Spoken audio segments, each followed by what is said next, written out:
Hello everyone, welcome to chemistry world. I hope आपकी रीनीट की एग्ज़ाम की तैयारी अच्छी चल रही होगी। आपके सामने आज हम लेकर के आए हैं aldehyde, ketone and carboxylic acid chapter के पीवाईक्यू। कुछ नीट के रिसेंट ईयर में आए हुए और कुछ जेई मेंस के देखेंगे, और साथ ही साथ इस क्वेश्चन के थ्रू हम लोग पूरे चैप्टर के इम्पॉर्टेंट रिएक्शन को रिवाइज करने की कोशिश करेंगे। क्वेश्चन के थ्रू लगाएंगे तो चीज़ें हमें याद भी रहेंगी, मेन मेन कॉन्सेप्ट और कुछ नेमिंग रिएक्शंस। तो हम देखते हैं रिसेंट ईयर में किस तरह का क्वेश्चन ज़्यादा पूछा गया है। काफ़ी वेटेज वाला चैप्टर है, इससे काफ़ी क्वेश्चन आते हैं। ठीक है, चलिए बिना देर करते हुए स्टार्ट करते हैं। पहला पहला जो क्वेश्चन है वो है नीट 2024 में आया हुआ। देखिए क्या कह रहा है, identify the correct reagent that would bring about the following transformation. एक रिएक्टेंट ये दे रखा है और आपके सामने ये प्रोडक्ट है। कह रहा कौन सा रिएजेंट यूज करें कि हम इस रिएक्टेंट से इस प्रोडक्ट तक पहुंच जाएं। तो हमारा अप्रोच क्या होना चाहिए। देखो भाई, सबसे पहले हम ये देखेंगे कि रिएक्टेंट है क्या आखिर में। तो हमें रिएक्टेंट देखने को मिल रहा है कि वो एल्कीन है, तो यहाँ पे डबल बॉन्ड लगा है। और प्रोडक्ट में हम क्या देखेंगे कि प्रोडक्ट में हमारा एल्डिहाइड बना हुआ है, यानी हमने एल्कीन को एल्डिहाइड में कन्वर्ट किया है। तो कौन कौन सा रिएजेंट हम यूज कर सकते हैं। जैसे फॉर एग्जांपल हम बी वाले ऑप्शन को लेकर चलते हैं कि किस रिएजेंट के यूज करने पर क्या बनेगा। देखो कुछ रिएजेंट BH3 यहां भी दे रखा है, BH3 यहां भी दे रखा है। ठीक है, यानी अगर हम इसका मॉलिक्यूल फॉर्म यानी BH3, चाहे हम इसे डाइबोरेन भी बोल सकते हैं, हमने कहाँ यूज किया था, किस नेमिंग रिएक्शन में, जिसमें हमने एल्कीन को एल्कोहल में कन्वर्ट किया था।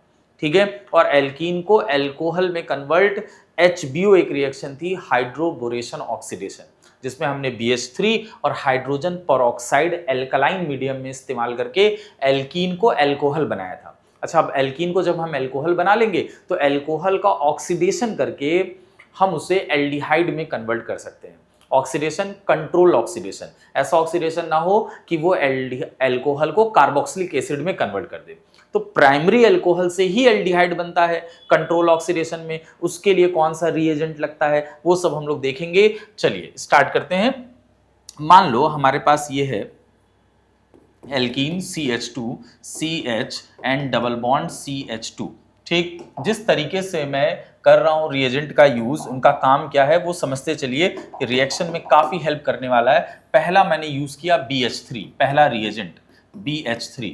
तो भाई देखो BH3 को कैसे लिखा जा सकता है, इसको लिखने का तरीका होता है BH2 प्लस में ब्रेक कर लिया करो और H माइनस में हमेशा ब्रेक कर लिया करो, इस तरह काम किया करो। अब क्या करना है, देखो इन एल्काइल ग्रुप का डायरेक्शन इधर है तो पाई बॉन्ड को हम इस डायरेक्शन में ब्रेक करेंगे। इस डायरेक्शन में ब्रेक करोगे तो इस पर आएगा CH2 माइनस, और ये CH2 माइनस वाला पॉजिटिव वाले से अप्रोच करेगा और इस कार्बन पर इलेक्ट्रॉन की कमी हो जाएगी, और जहां इलेक्ट्रॉन की कमी होगी वहां पर न्यूक्लियोफाइल यानी H माइनस जुड़ जाएगा। तो ऐसा करने से क्या बना, ये हमारे पास साइक्लोहेक्सेन रिंग तो था ही CH2, और यहां पर भी CH2 आ गया, और फिर हमारे पास आ गया CH2 एंड BH2। ये जो रिएक्शन हम कर रहे हैं वो हमारी कौन सी रिएक्शन है, HBO यानी हाइड्रोबोरेशन एंड ऑक्सीडेशन। ठीक, चलो भाई नेक्स्ट देखते हैं। अगले स्टेप में हम अगला रिएजेंट लेंगे हाइड्रोजन परऑक्साइड, और वो भी एल्कलाइन मीडियम में H2O2 OH माइनस। अब जैसा मैं सिखा रहा हूं वैसे ही आपको काम करना है। जब भी ऐसा हो तो आपको करना क्या होगा कि जहां पर बोरॉन दिख रहा है आपको बोरॉन को हटाना होगा, और बोरॉन को हटा करके OH उससे जोड़ देना है। आपको बस इतना सा काम करना है, बोरॉन को हटाना है और OH को जोड़ देना है। तो हमारा प्रोडक्ट आ जाएगा CH2 एंड CH2OH। यहां से हमने क्या बना लिया है, प्राइमरी अल्कोहल बना लिया है भाई, यहां से हमने प्राइमरी अल्कोहल बना लिया है। ठीक, अब प्राइमरी अल्कोहल को प्रोडक्ट में मुझे एल्डिहाइड चाहिए, तो प्राइमरी अल्कोहल को एल्डिहाइड में कैसे कन्वर्ट करते हैं, क्योंकि अगर हम कोई स्ट्रॉन्ग ऑक्सीडाइजिंग एजेंट इस्तेमाल करेंगे तो स्ट्रॉन्ग ऑक्सीडाइजिंग एजेंट क्या काम करेगा, उसको कार्बोक्सिलिक एसिड में कन्वर्ट कर देगा। तो प्राइमरी अल्कोहल को एल्डिहाइड में कन्वर्ट करने के लिए हम एक माइल्ड ऑक्सीडाइजिंग एजेंट इस्तेमाल करेंगे जो कहलाता है PCC, पिरिडीनियम क्लोरोक्रोमेट। ये एक माइल्ड ऑक्सीडाइजिंग एजेंट है। ठीक है, माइल्ड ऑक्सीडाइजिंग एजेंट कंट्रोल करता है और प्राइमरी अल्कोहल को सिर्फ और सिर्फ एल्डिहाइड तक ले जाएगा और फर्दर ऑक्सीडेशन नहीं होने देगा। फर्दर ऑक्सीडेशन का मतलब है कि ओवर ऑक्सीडेशन नहीं होने देगा और एल्डिहाइड में कन्वर्ट कर दिया। तो हमने पाया ये कि हम गिवन रिएक्टेंट से प्रोडक्ट तक कौन कौन से रिएजेंट का यूज करके पहुंचे हैं, BH3 का, H2O2 का और साथ ही साथ PCC का, जो कि ऑप्शन नंबर क्या है हमारे पास, बी है।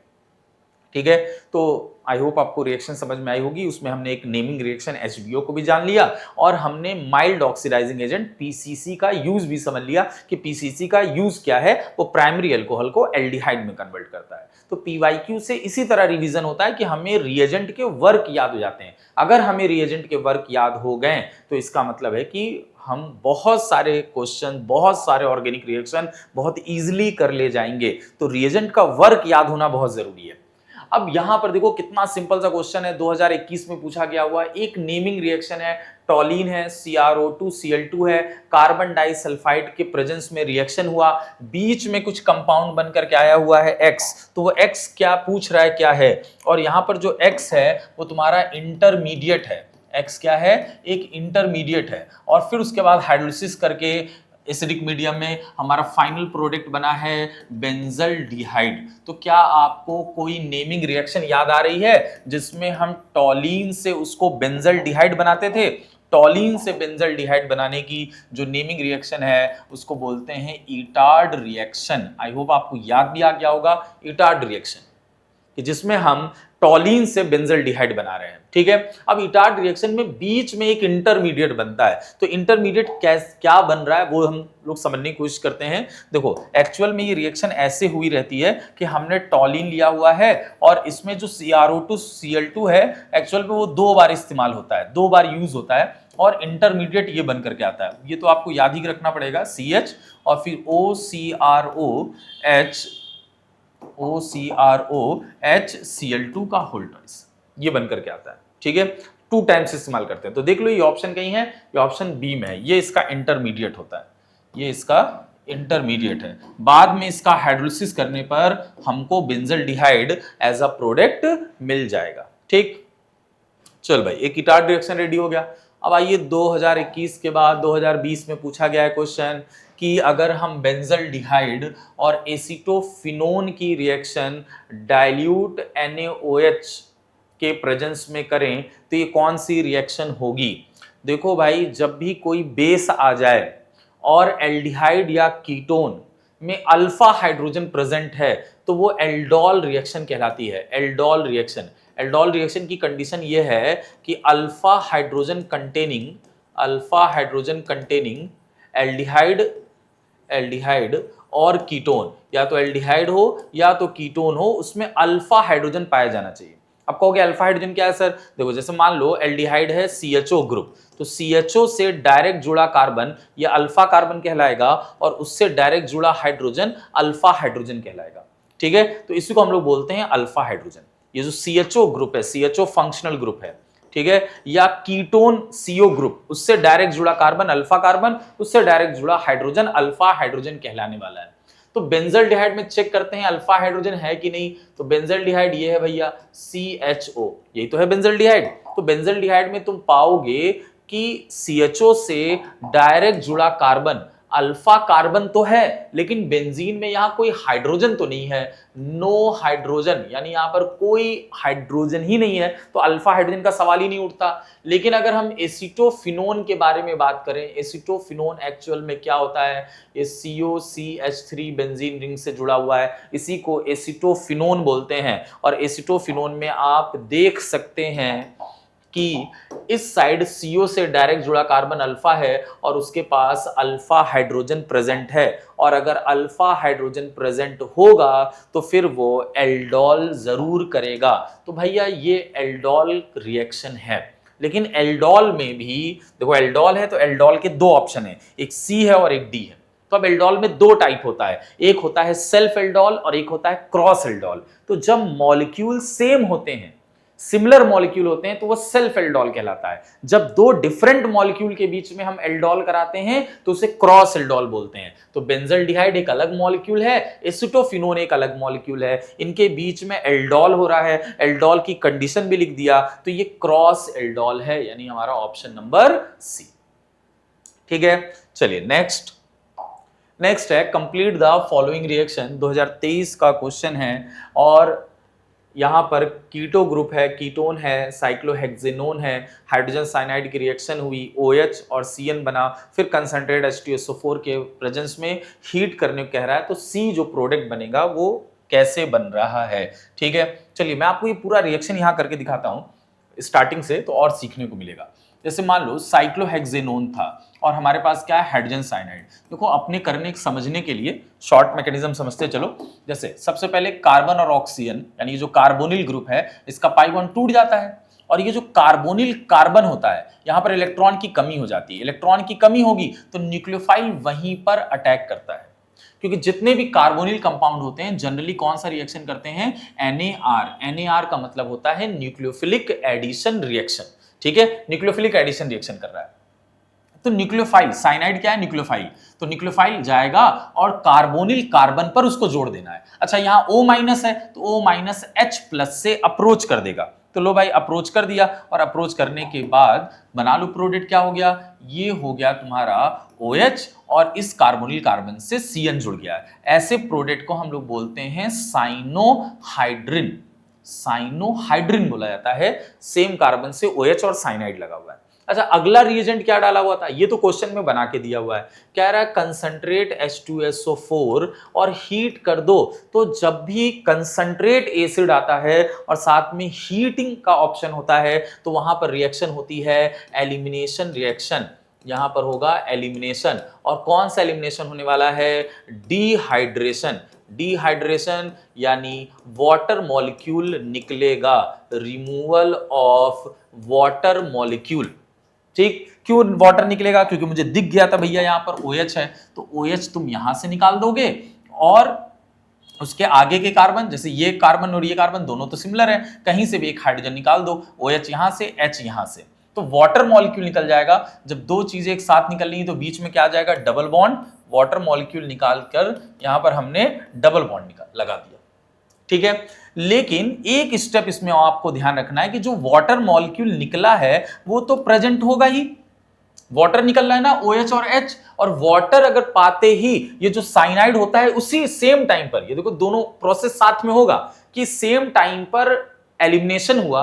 आपको समझाने के लिए मैंने अलग अलग स्टेप लिखा कि सेम टाइम पर एलिमिनेशन हुआ तो वो जो वाटर बाहर निकला था वो साइनाइड को हाइड्रोलिसिस कर देगा, ठीक है, डिसॉल्व कर देगा, और साइनाइड पानी पाते ही किस में कन्वर्ट हो जाता है, कार्बोक्सिलिक एसिड में। साइनाइड का हाइड्रोलिसिस हमें कार्बोक्सिलिक एसिड देता है, तो ये फंक्शनल ग्रुप का कन्वर्जन भी आपको याद रखना है कि साइनाइड का हाइड्रोलिसिस, कंप्लीट हाइड्रोलिसिस मुझे कार्बोक्सिलिक एसिड देगा। तो ये प्रोडक्ट हम देखते हैं कि बना है कि नहीं बना है, ये प्रोडक्ट है भाई बी ऑप्शन, कार्बोक्सिलिक एसिड भी और अंदर एल्कीन भी। ठीक है, चलो भाई ये आपको क्वेश्चन आई होप समझ में आया होगा, देख लीजिए एक बार फिर से। NAR हुआ है और फिर उसके बाद एलिमिनेशन रिएक्शन, एलिमिनेशन से पानी निकला, वही पानी साइनाइड को हाइड्रोलाइज कर देगा। ठीक, चलो भाई नेक्स्ट 2023 में एक सिंपल सा क्वेश्चन आया है, बड़ा सा स्ट्रक्चर देखकर, बड़ा सा मॉलिक्यूल देख करके परेशान नहीं हो जाना है कि भैया इतना बड़ा स्ट्रक्चर आया तो हम क्या करेंगे।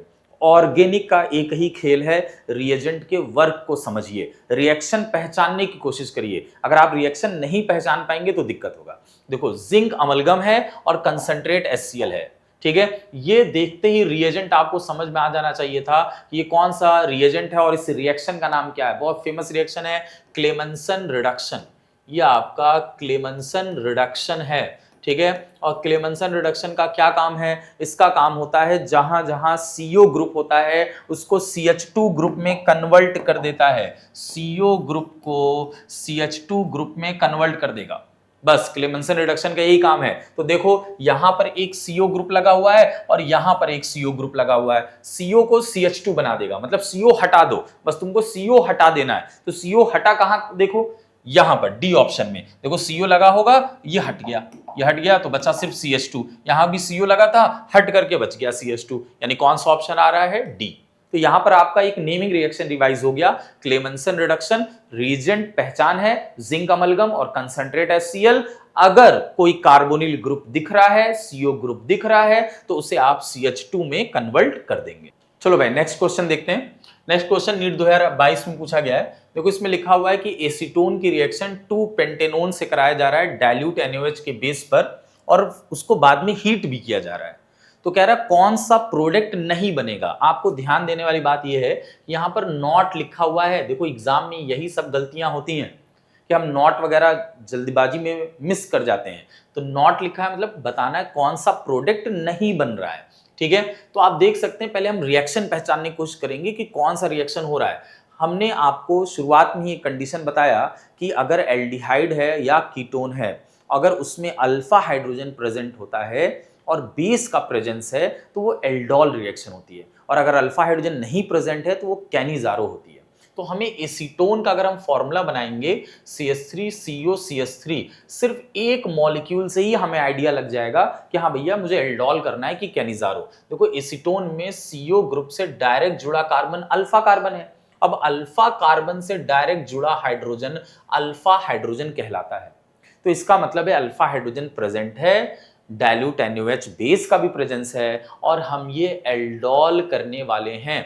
और कौन सा एल्डोल करेंगे? एल्डोल दो टाइप का होता है। अगर मॉलिक्यूल सिमिलर हैं, सेम हैं, तो सेल्फ एल्डोल हो जाएगा। अगर मॉलिक्यूल अलग अलग हैं, डिफरेंट हैं, तो क्रॉस एल्डोल हो जाएगा, ठीक है। तो यहां पर हम क्रॉस एल्डोल करेंगे क्योंकि हमारे पास दो डिफरेंट मॉलिक्यूल है, एक एसीटोन का है और एक पेंटेन 2 का है। तो अब हम पूरा बना के देखना पड़ेगा, ठीक है। चाहे तो हम ऑप्शन भी एलिमिनेट कर सकते हैं, दोनों देखेंगे, लेकिन एक बार पूरा सीख लेते हैं कि कैसे क्रॉस एल्डोल में कितने टाइप का प्रोडक्ट बनता है, ठीक है। चलो भाई स्टार्ट करते हैं। जैसे सबसे पहले मैं लिख रहा हूं एसीटोन, और क्योंकि इसमें भी अल्फा हाइड्रोजन प्रेजेंट है, और दूसरा मॉलिक्यूल है हमारे पास पेंटेन 2 पेंटेन 2 ये हमने बना लिया। ये भाई 5 कार्बन हो गए, देख लो।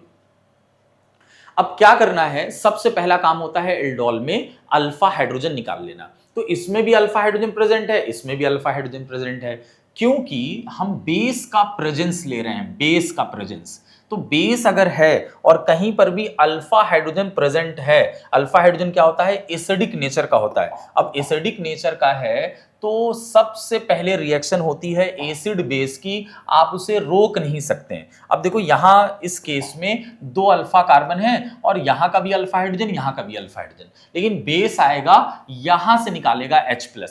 क्यों यहां से? देखो क्योंकि हमें एल्डोल में इनोलेट आयन बनाना होता है, जहां से आप H+ निकाल लेते हैं। H+ निकालने के बाद वहां पर निगेटिव चार्ज आ जाता है और उसको हम लोग बोलते हैं इनोलेट आयन। ये इनोलेट कहलाता है। इनोलेट ही हमारा न्यूक्लियोफाइल का वर्क करता है, न्यूक्लियोफाइल का। तो हम ऐसी जगह से हाइड्रोजन निकालेंगे, ऐसा न्यूक्लियोफाइल बनाएंगे जो स्ट्रॉन्ग न्यूक्लियोफाइल हो, बेस्ट न्यूक्लियोफाइल हो। तो देखो इसके बगल में एल्काइल ग्रुप लगे हुए हैं, तो अगर एल्काइल ग्रुप लगा हुआ है तो भैया वो इलेक्ट्रॉन डेंसिटी बढ़ाने का काम करता है। तो इलेक्ट्रॉन डेंसिटी बढ़ रहा है मतलब ये अच्छा न्यूक्लियोफाइल होगा। तो पहला काम आपने क्या किया कि हमने न्यूक्लियोफाइल बना लिया।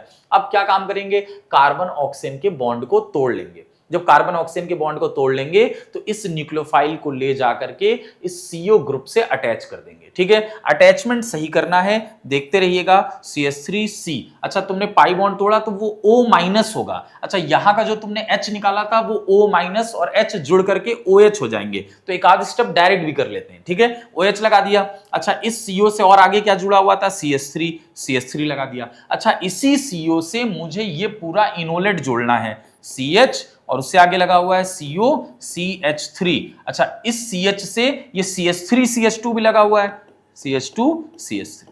ये बनकर के आ गया हमारा एल्डोल का प्रोडक्ट। लेकिन रिएक्शन में एक कंडीशन भी लगा दिया है। क्या कंडीशन लगाया है? कंडीशन लगाया है हीट करिए। जब हीट करते हैं तो कंडेंसेशन होता है। कंडेंसेशन कैसे करते हैं? देखो OH निकालेंगे और उसके आगे वाले कार्बन से एक हाइड्रोजन निकाल देंगे। तो जब OH और हाइड्रोजन निकल रहा है मतलब वाटर मॉलिक्यूल निकल रहा है, तो इस कार्बन और इस कार्बन के बीच में डबल बॉन्ड आ जाएगा, यानी एल्कीन एज अ प्रोडक्ट बनकर के हमारे पास तैयार है, CH2 CH3। तो आप ऐसे ही सारे प्रोडक्ट बनाएंगे और प्रोडक्ट, ये पहला प्रोडक्ट हमारा बनकर के आया। फिर हम चारों ऑप्शन मैच करेंगे कि इन प्रोडक्ट में ये कौन सा ऑप्शन नहीं दिख रहा है, फिर वही हमारा ऑप्शन हो जाएगा। तो ये क्रॉस एल्डोल का पहला प्रोडक्ट बना है, ठीक। दूसरा भी प्रोडक्ट पॉसिबल है। अब देखो एक और प्रोडक्ट पॉसिबल है, कैसे? अगर हम इस बार एसीटोन में से अल्फा हाइड्रोजन निकालें तो देखो दूसरा एसीटोन में से हम अल्फा हाइड्रोजन निकाल लेते हैं, डायरेक्ट निकाल ही लेते हैं। इसको हमने इनोलेट आयन बना लिया और हमारे पास पड़ा हुआ है पेंटेन 2 ओन, पेंटेन 2 ओन। ठीक, ये हमने काम कर लिया।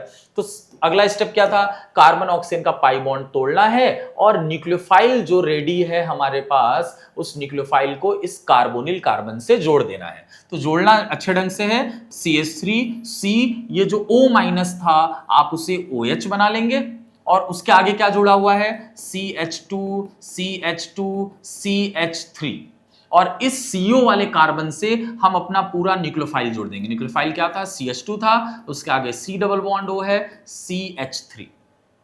ये एल्डोल का दूसरा प्रोडक्ट बना। अब हम क्या काम करने वाले हैं, इसमें हीट करेंगे, तो हीट करने से कंडेंसेशन होगा, वाटर मॉलिक्यूल बाहर निकल जाएगा। तो हम देखो OH निकालते हैं और उसके आगे वाले कार्बन से, नेक्स्ट कार्बन से हम हाइड्रोजन निकाल लेंगे। तो OH और हाइड्रोजन यानी वाटर मॉलिक्यूल निकल गया, और जहां से निकालेंगे वहां पर डबल बॉन्ड तो आ ही जाएगा। ठीक है, यहां आ गया double bond CH and C double bond O CH3। ये हमारा दूसरा प्रोडक्ट तैयार है। हम चाहें तो इन्हीं दो प्रोडक्ट से अपना आंसर दे सकते हैं, ऑप्शन एलिमिनेट कर सकते हैं। देख लीजिए ध्यान से, प्रोडक्ट आप कहीं कॉपी पे नोट कर लीजिए, उसके बाद हम ऑप्शन आपको दिखाते हैं। देखो इसी से हमारा ऑप्शन आ जाएगा। एक CH3 डबल बॉन्ड, दोनों कार्बन को देखिए, CH3 लगा है, 2 मिथाइल है, और इधर है CO CH3। इधर भी देखिए CO CH3, इधर 2 मिथाइल नहीं है, नीचे प्रोपाइल लगा हुआ है CH2 CH2 CH3। आइए ऑप्शन एलिमिनेट करते हैं। यानी क्रॉस एल्डोल से 2 प्रोडक्ट मिलेगा। एक बार एसीटोन को हमने न्यूक्लियोफाइल बनाया और एक बार पेंटेन 2 ओन को न्यूक्लियोफाइल बना करके 2 प्रोडक्ट बना लिए क्रॉस एल्डोल के। वापस आते हैं ऑप्शन पर। देखो क्रॉस एल्डोल वाले तुम्हें कौन कौन से प्रोडक्ट दिखाई दे रहे हैं, यहां दिख रहा है, देखो पेंटेन 2 ओन वाला पोर्शन, एसीटोन वाला पोर्शन, ठीक है, यहां पर हो सकता है। ठीक, अब देखो ये वाला जो ऑप्शन है, मेरे ख्याल से क्रॉस एल्डोल का कोई ऐसा ऑप्शन नहीं बना हुआ है। क्रॉस एल्डोल का कोई ऐसा ऑप्शन नहीं है। कार्बन डबल बॉन्ड कार्बन, इससे 2 मिथाइल लगा हुआ है। Carbon double bond carbon, 2 methyl, 2 methyl, दूसरा मिथाइल कहां है, नहीं है। ठीक है, अच्छा इस वाले ऑप्शन पर आएंगे तो कार्बन से एक मिथाइल है और एक प्रोपाइल है। यहां कार्बन से एक मिथाइल है और प्रोपाइल तो कहीं नहीं दिख रहा है, यानी क्रॉस एल्डोल के दोनों प्रोडक्ट में ये प्रोडक्ट नहीं शामिल है। इसका मतलब हम इन्हीं दो से अपने ऑप्शन तक तो पहुंच गए कि ए ऑप्शन हमारा ऐसा है जो इस क्रॉस एल्डोल में तो नहीं बनने वाला है एज अ प्रोडक्ट। लेकिन हम रिएक्शन को आगे और कंप्लीट करेंगे, जैसे पूरा एल्डोल की जानकारी आपको मिल जाए। तो क्रॉस एल्डोल के 2 प्रोडक्ट बन गए। अभी इसमें और भी पॉसिबिलिटी है। क्या पॉसिबिलिटी है कि जो एसीटोन मॉलिक्यूल है, एसीटोन मॉलिक्यूल, इसके पास भी अल्फा हाइड्रोजन है, तो अब ये क्या कर सकता है, ये सेल्फ एल्डोल भी कर सकता है। अपने ही मॉलिक्यूल से सेल्फ एल्डोल कर सकता है। हमने हाइड्रोजन निकाल लिया, एक से तो अल्फा हाइड्रोजन निकालोगी ना भाई, H+ निकालो डायरेक्ट, और वो इनोलेट आयन बना लो, न्यूक्लियोफाइल। इसको न्यूक्लियोफाइल बनाया, यहां कार्बन ऑक्सीजन का पाई बॉन्ड तोड़ेंगे और इस न्यूक्लियोफाइल को ले जाकर के CO वाले कार्बन से जोड़ देंगे। ठीक है, तो CH3COH उसे कर लेना, यहां O- आता है और जो H निकलता है OH जोड़ लो, और CH3, और डायरेक्ट ये पूरा न्यूक्लियोफाइल जोड़ दीजिए, CH2COCH3। अगले स्टेप में आप हीट करते हैं, OH यहां से निकालते हैं और H यहां से निकालते हैं, तो CH3CCH3 and double bond CHCOCH3। तो ये सेल्फ एल्डोल से बना एक प्रोडक्ट और है, 3 नंबर।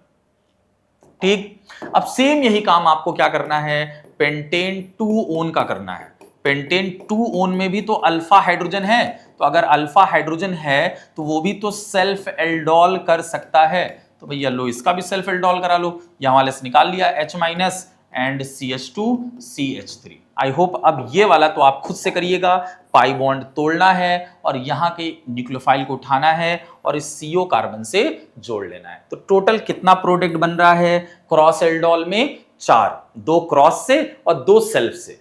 ठीक है, तो अगर 2 डिफरेंट एल्डिहाइड या कीटोन हैं और दोनों में अल्फा हाइड्रोजन पाया जा रहा है, तो टोटल आपको 4 प्रोडक्ट मिलेंगे। 2 क्रॉस से मिलेगा, 2 सेल्फ से मिलेगा। लेकिन हमने क्वेश्चन को जल्दी करने के लिए, क्योंकि ये चारों बनाएंगे थोड़ा टाइम लगेगा, थोड़ा सा अगर स्मार्ट आप प्रोसेस करेंगे, तो हमने क्रॉस के ही दोनों प्रोडक्ट से डिसाइड कर लिया कि हमारा पहला वाला ऑप्शन तो कहीं बनने वाला नहीं है। इसमें साफ साफ दिख रहा है कि एसीटोन का पोर्शन है और इधर देखो बड़ा पोर्शन है, मतलब पेंटेन टूओन का है, यानी ये क्रॉस का प्रोडक्ट है। तो क्रॉस के प्रोडक्ट को ही चेक कर लिया फटाफट, क्रॉस के ही प्रोडक्ट को चेक कर लिया, वो हमें नहीं मिला, तो यानी ए ऑप्शन हो गया कि ये तो नहीं बनने वाला है। ठीक, तो ये था नीट 2022 का। आई होप इससे आपको पूरा एल्डोल की समझ आ गई होगी, एल्डोल का प्रैक्टिस हो गया होगा। चलो भाई नेक्स्ट आते हैं अगले क्वेश्चन पर। अगला क्वेश्चन हमारा क्या है, नीट 2022 में मैचिंग वाला एक क्वेश्चन पूछा गया है। अच्छा क्वेश्चन है। इस साइड दे रखा है लिस्ट 1 में क्या प्रोडक्ट बनेगा, और लिस्ट 2 में है कि अगर मैं कार्बोनिल कंपाउंड की रिएक्शन इनसे कराऊं बारी बारी से, एक बार NH2OH से, RNH2 से, अल्कोहल से, हाइड्रोजन साइनाइड से, तो क्या प्रोडक्ट बनने वाला है। ठीक, अब इसमें बहुत कुछ सीखने को आपको मिलने वाला है, एक एक बारी बारी से स्टेप देखते चलिए। देखो भाई, NH2OH को बोलते हैं हाइड्रोक्सिल एमाइन, ये है हाइड्रोक्सिल एमाइन। और एक्चुअल में क्या होता है, NH2OH तुम्हारा एक अमोनिया का डेरिवेटिव है, डेरिवेटिव्स ऑफ अमोनिया। ठीक है, अमोनिया का डेरिवेटिव मतलब NH2Z लिखते हैं हम उसको, NH2Z।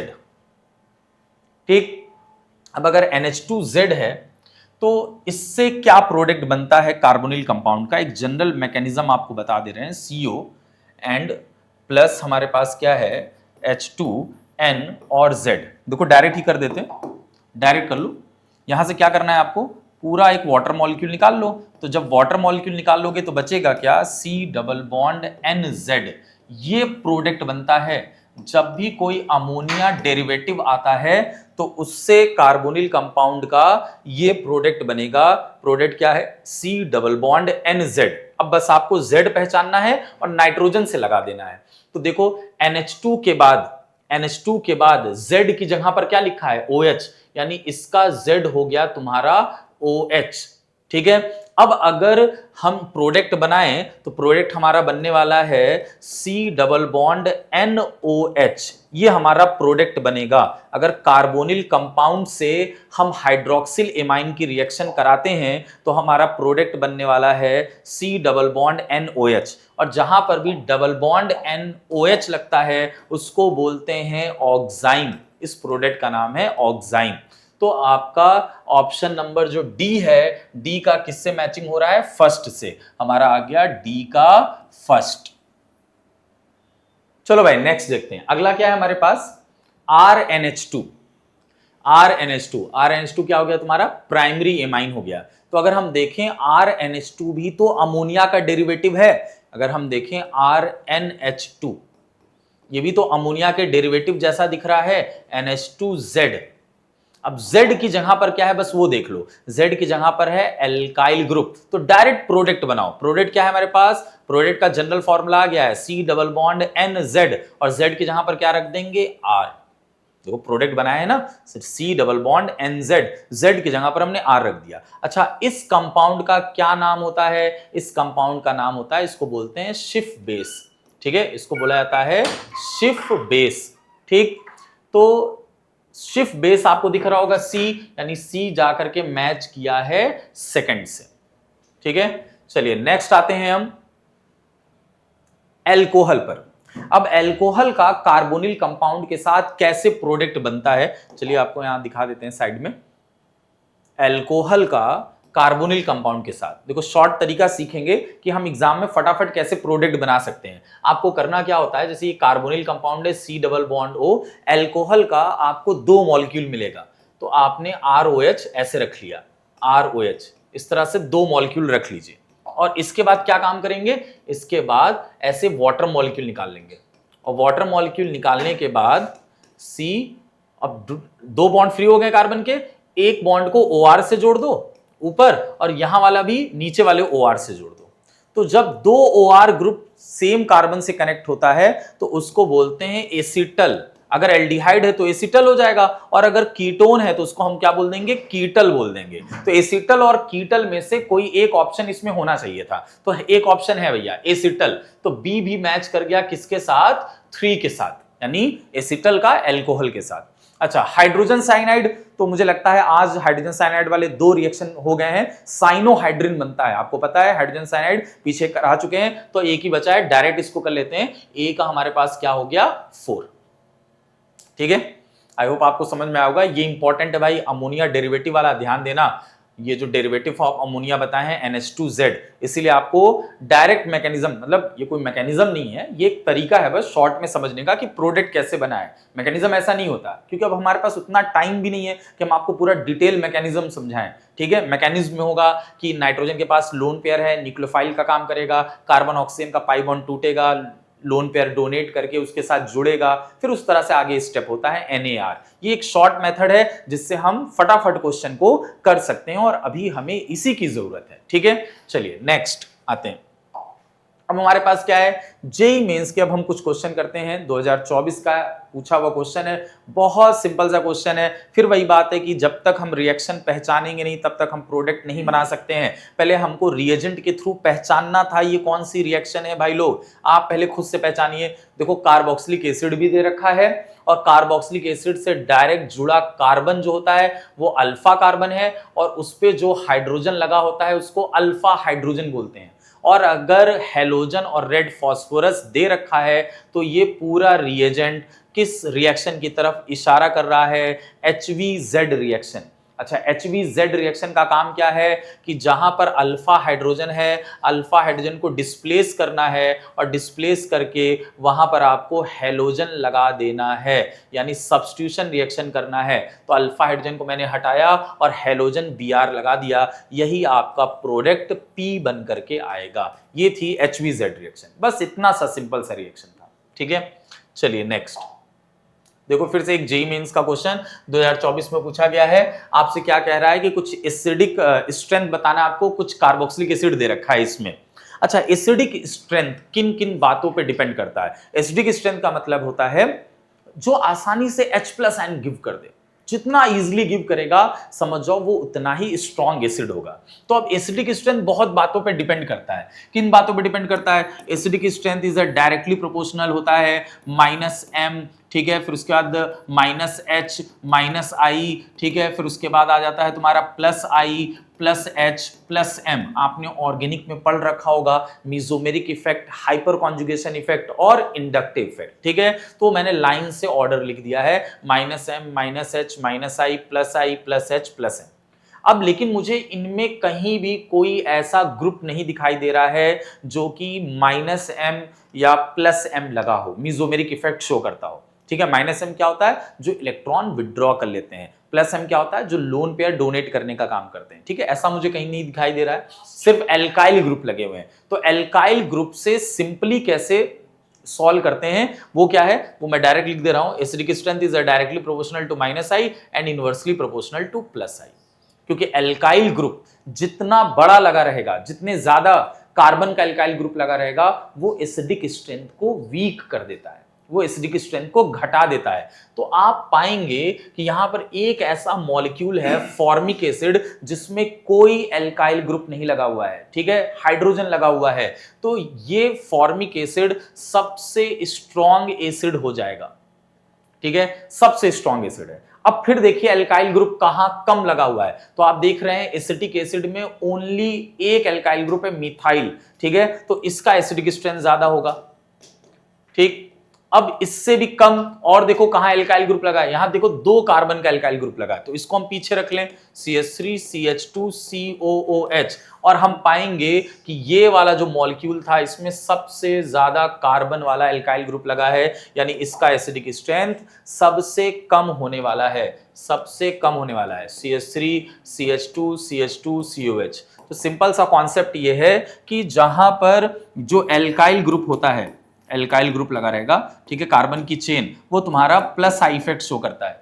ठीक, और हाइपर कॉन्जुगेशन भी शो करता है, अगर उसमें अल्फा हाइड्रोजन है तो +I इफेक्ट शो करता है। तो जितना ज्यादा +I होगा एसिडिक स्ट्रेंथ क्या होता है उतना कम हो जाता है। ठीक है, चलो भाई लोग और देखते हैं नेक्स्ट कोई क्वेश्चन है कि नहीं। हाँ भाई, 2024 में क्वेश्चन ये था कि एल्डिहाइड, कौन सा एल्डिहाइड NAR को लेकर के सबसे ज्यादा रिएक्टिव है। NAR यानी न्यूक्लियोफिलिक एडिशन रिएक्शन, देखो बहुत सिंपल सी बात है भाई, न्यूक्लियोफाइल का अटैक वहां पर अच्छे ढंग से होगा जहां पर स्टेरिक हिंड्रेंस कम होता है, स्टेरिक हिंड्रेंस कम होता है, यानी जहां भीड़ भाड़ कम हो, जहां बल्कीनेस कम हो। भाई न्यूक्लियोफाइल को जहां अटैक करना है वहां का रास्ता उसको क्लियर दिखना चाहिए, क्योंकि न्यूक्लियोफाइल वहीं पर अटैक करता है जहां पर इलेक्ट्रॉन डेंसिटी कम हो, इलेक्ट्रॉन डेंसिटी कम होनी चाहिए यानी लो होनी चाहिए, वहां पर अटैक करेगा। और उसको रास्ता क्लियर चाहिए, भीड़ भाड़ नहीं चाहिए। अगर उसके अटैकिंग साइट के आसपास बड़े बड़े ग्रुप लगे होंगे, बड़े बड़े कार्बन लगे होंगे, एल्काइल ग्रुप लगे होंगे, तो भैया न्यूक्लियोफाइल अटैक नहीं करना चाहेगा। इसी चीज को स्टेरिक हिंड्रेंस बोलते हैं। तो आप देख लें कि किस सीओ के पास में, क्योंकि देखो ये सब कार्बोनिल ग्रुप हैं, सब NAR शो करेंगे, पाई बॉन्ड टूटेगा, पाई बॉन्ड टूटेगा और न्यूक्लियोफाइल इन पर अटैक करेगा। तो कह रहा है किस पर सबसे जल्दी अटैक करेगा, मतलब कौन सबसे फास्टेस्ट रिएक्शन होगी। तो आप देखिए सीओ के आसपास कहां सबसे स्मॉल ग्रुप लगे हैं, तो आपको दिख रहा होगा फॉर्मल्डिहाइड, हाइड्रोजन बहुत छोटा एलिमेंट है, न्यूक्लियोफाइल को अटैक करने में कोई प्रॉब्लम नहीं होने वाली है, बहुत आसानी से यहां अटैक करेगा। इसलिए सबसे फास्टेस्ट रिएक्शन फॉर्मल्डिहाइड शो करने वाला है। अब कार्बन के आसपास जितने बल्कि ग्रुप लगते जाएंगे उतना वो उसको स्लो करता चला जाएगा। आइए नेक्स्ट, लास्ट क्वेश्चन है हमारा, ठीक है, जेईई मेंस 2024 का है और ये statement 1 and statement 2 statement wise वाला क्वेश्चन है। देखिए हमने इसीलिए हर टाइप के पीवाईक्यू को शामिल किया हुआ है कि जिससे हर तरीके के क्वेश्चन प्रैक्टिस हो सके। बने रहिए, शॉर्ट में फटाफट देखिए, इससे आपका पूरा चैप्टर रिवाइज हो जाएगा, बहुत से इंपॉर्टेंट रिएक्शन रिवाइज हो जाएंगे। ठीक है, स्टेटमेंट 1 क्या कहता है, acidity of alpha hydrogen of aldehyde and ketone is responsible for aldol reaction. अभी जब मैं आपको पूरा डिटेल एल्डोल करा रहा था तो वहां पर मैंने आपको एक मैकेनिज्म में एक बात यही समझाई थी कि जो यहां पर जब बेस एल्डोल के अंदर हम क्या लेते हैं, बेस का प्रेजेंस लेते हैं, और अल्फा हाइड्रोजन का नेचर कैसा होता है, ये एसिडिक नेचर का होता है। ठीक है, आसानी से रिमूव हो सकता है, एसिडिक नेचर का होता है। तो जहां पर एक बेस है और जहां पर एक एसिडिक हाइड्रोजन है वहां सबसे fast reaction acid base reaction होगी। तो यहीं से तो रिएक्शन स्टार्ट हुआ था कि बेस आता है, एसिडिक हाइड्रोजन यानी अल्फा हाइड्रोजन को निकाल करके उसको इनोलेट आयन बनाता है यानी न्यूक्लियोफाइल, और जब वो न्यूक्लियोफाइल बन जाएगा तभी वो एल्डोल रिएक्शन शो करेगा। तो ये स्टेटमेंट बिल्कुल सही है कि अल्फा हाइड्रोजन ही पॉसिबल है, रिस्पॉन्सिबल है एल्डोल रिएक्शन कराने के लिए। अब आइए स्टेटमेंट 2 को चेक करते हैं। Reaction between benzaldehyde and ethanol will not give, देखो फिर से नॉट आया, नॉट आ जाए भैया दिमाग खुल जाना चाहिए, मिस नहीं होना चाहिए। बेंजल्डिहाइड और इथेनॉल आपका क्रॉस एल्डोल नहीं देंगे। ये क्यों कह रहा है भाई, चलो समझते हैं। बेंजल्डिहाइड होता है CHO, ठीक है, बेंजीन रिंग पर, और इथेनॉल मतलब एसिटल डिहाइड, और एसिटल डिहाइड में आप देखते हैं कि अल्फा हाइड्रोजन प्रेजेंट है, और अगर अल्फा हाइड्रोजन प्रेजेंट है तो एल्डोल करेगा ही करेगा। और ये एक डिफरेंट मॉलिक्यूल है और ये एक डिफरेंट मॉलिक्यूल है, यानी इनके बीच में जो एल्डोल होगा वो क्रॉस एल्डोल होगा, लेकिन इसमें लिखा है क्रॉस एल्डोल नहीं देगा, ये गलत बात है, यानी ये स्टेटमेंट फॉल्स है। तो पहला statement true and second statement false. ठीक है, और तो नहीं। तो ये कुछ मैंने पीवाईक्यू जेईई मेंस की भी रखे और नीट की भी रखे। आई होप इससे आपका चैप्टर ठीक ढंग से रिवाइज हो गया होगा। अगर कोई डाउट है और आपको लगता है जो थोड़े दिन बचे हुए हैं इसमें और किस टॉपिक का और किस चैप्टर की रिवीजन की जरूरत है तो आप मुझे कमेंट करके बता सकते हैं। लगे रहिए, मेहनत से तैयारी करिए, आई होप बहुत अच्छा जाएगा आपका एग्जाम। धन्यवाद।